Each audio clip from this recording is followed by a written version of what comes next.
noite. O homem é o único animal que ri. E é rindo que ele mostra o animal que é. A frase que abre esta noite o Jornal da Cultura é de Milor Fernandes, escritor, dramaturgo, humorista, cartunista e tradutor de Shakespeare. Isso só para falar de alguns dos talentos do jornalista Milor. Voz atuante da imprensa alternativa, enfrentou a censura e o regime militar. Nesta edição do Jornal da Cultura, você vai conhecer detalhes da carreira desse brasileiro genial que nos deixou hoje aos 87 anos. E você vai ver também outras notícias importantes desta quarta-feira. Justiça Paulista manda homens que batem em mulher para cursos de ressocialização e terapia. Em visita à Índia, presidente Dilma culpa os países ricos pela crise e lamenta o uso de práticas protecionistas. Pesquisa nacional mostra que o jovem brasileiro está lendo menos.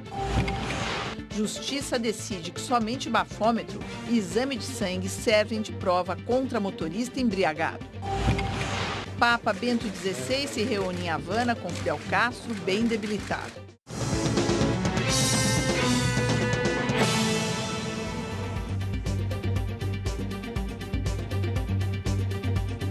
A nossa bancada tem hoje a professora de História Árabe da USP, Arline Klemschat, o coordenador do Grupo de Análise Internacional da USP, Ricardo Senes, e também o nosso cartunista, o nosso Paulo Caruso, que participa deste primeiro bloco e vai conversar com a gente aqui, entre outros assuntos, sobre o Milor Fernandes. Mande sua pergunta aos nossos convidados através dos endereços do Jornal da Cultura na internet.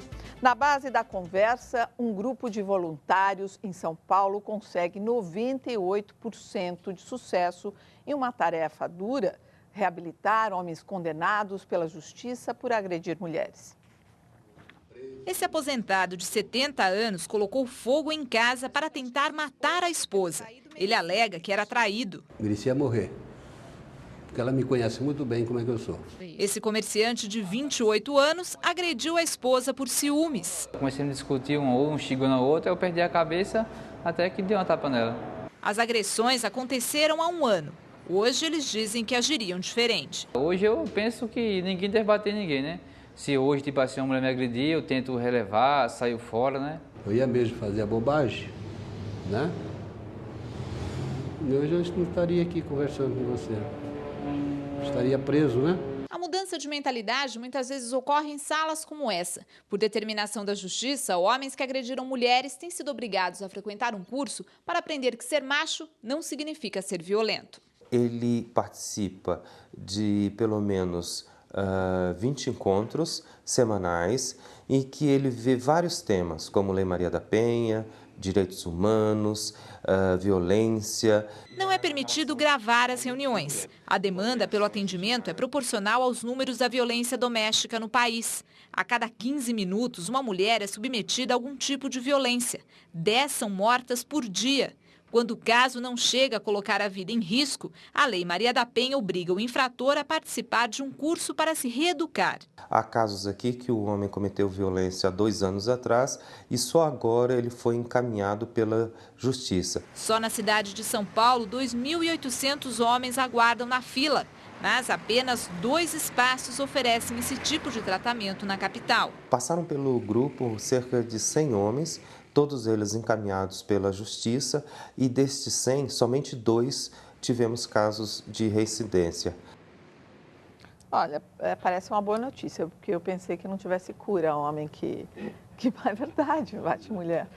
Agora, a matéria fala uma coisa interessante ali, quando não lembro quem disse, para ser, acho que foi a própria repórter, a Juliana, que fala para ser, como é que é? Para ser macho não precisa ser violento. Existe, na opinião de vocês, essa ligação direta com essa a masculinidade? Está ligada à força? Vamos deixar os homens falarem, né? Eu acho que o ponto fundamental é a primeira das entrevistas ali, aquela reação onde o sujeito diz que a minha mulher sabia como eu era e mesmo assim fez isso. Ou seja, eu acho que a questão não é ser violento, machista, etc. A questão é esse nível de intolerância e, vamos dizer, afirmação sobre o que ele pode colocar em risco, ele estava ameaçando permanentemente a mulher, né? Nesse sentido. Acho que o problema não é machão e violência, me parece que é muito mais pessoas que têm um comportamento com relação ao ser humano de maneira vamos dizer, autoritária. Mas existe uma cultura da afirmação, sim, da masculinidade em relação à sua força física. E pior do que isso, uma cultura de desrespeito à mulher e tentativa de impor a sua autoridade de uma forma violenta. Acho que é uma questão cultural que, portanto, precisa sim ser tratada através de uma reeducação, um programa psicológico, tratamento psicológico. Eu acho que o caminho é esse mesmo. Me parece além positivo. da punição, do ponto de vista das leis e tudo mais. No nosso caso aqui, os cartunistas têm um representante agora, que até o Luiz G deu uma explicação, que o Laerte, na verdade, virou um crossdresser porque ele percebeu que o sexo forte mudou de lado. O Laerte, para quem não sabe, é um cartunista que agora se veste de mulher, não é? Quer dizer, seria aí ele vai para o lado do... Só uma maneira muito gentil, né, de tratar o assunto. Olha, e outra notícia é que os deputados baianos aprovam a chamada Lei Anti-Baixaria, que proíbe a contratação com dinheiro público de artistas com músicas ofensivas às mulheres. O projeto, que provocou muita polêmica nas ruas de Salvador, foi apoiado pelo Ministério Público e levou representantes de vários movimentos femininos até a Assembleia Legislativa da Bahia. Em 2 horas de sessão, 43 deputados votaram a favor e 9 contra. A nova lei estabelece que não pode ser gasto dinheiro público na contratação de artistas e espetáculos que tenham no repertório músicas consideradas ofensivas às mulheres. Músicas como essa. Os opositores do projeto dizem que ele fere a Constituição e que é uma espécie de censura à criação intelectual.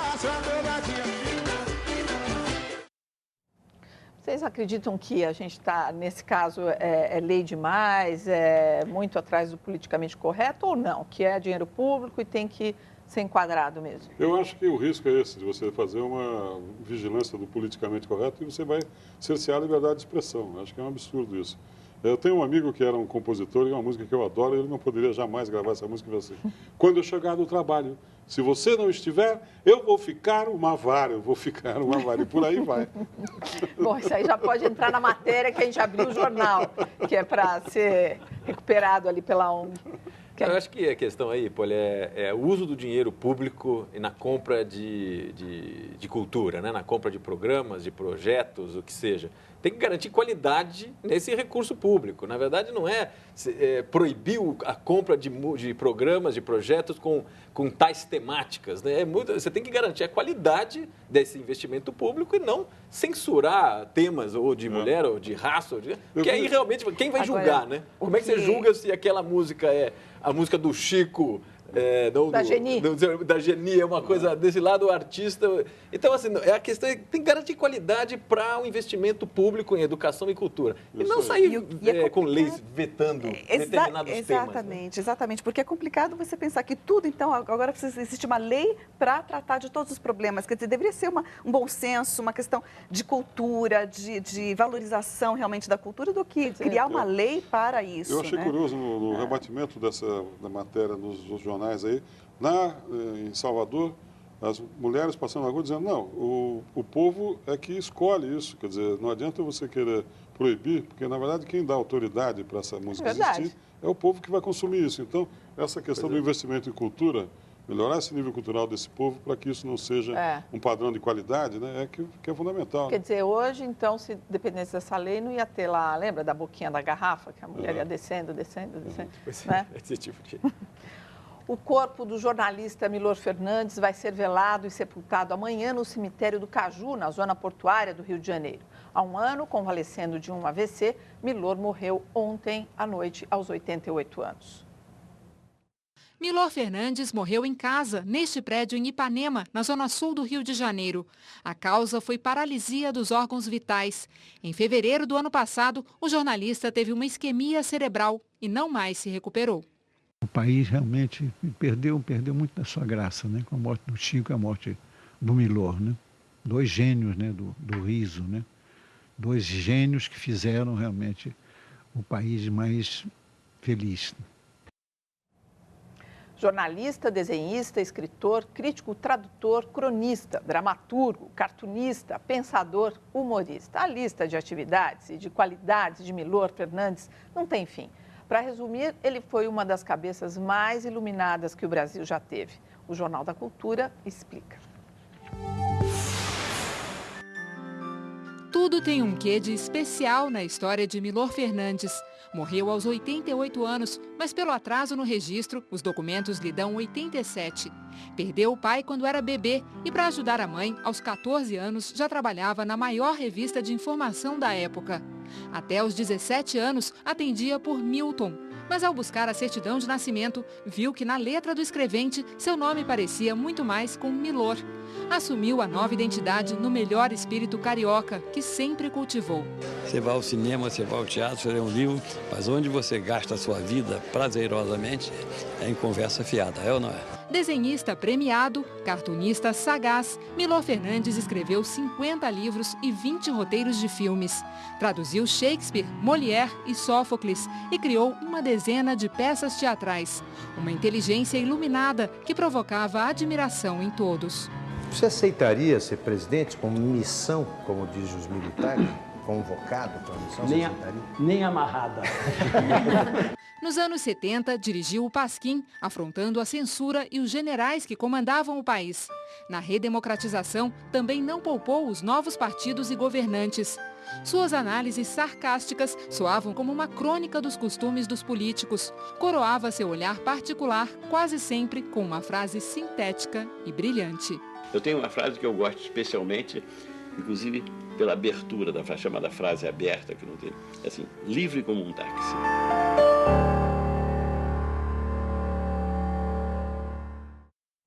E o Milor, assim, a gente está aqui dando a notícia da morte dele rindo, né? Que é uma coisa...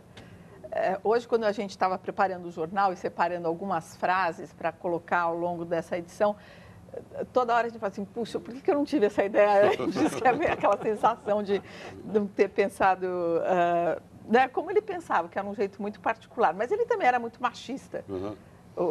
Era um retrato de uma época, né? Um retrato de uma época. Estava começando a liberação, quer dizer, essa coisa da... Se você pensar...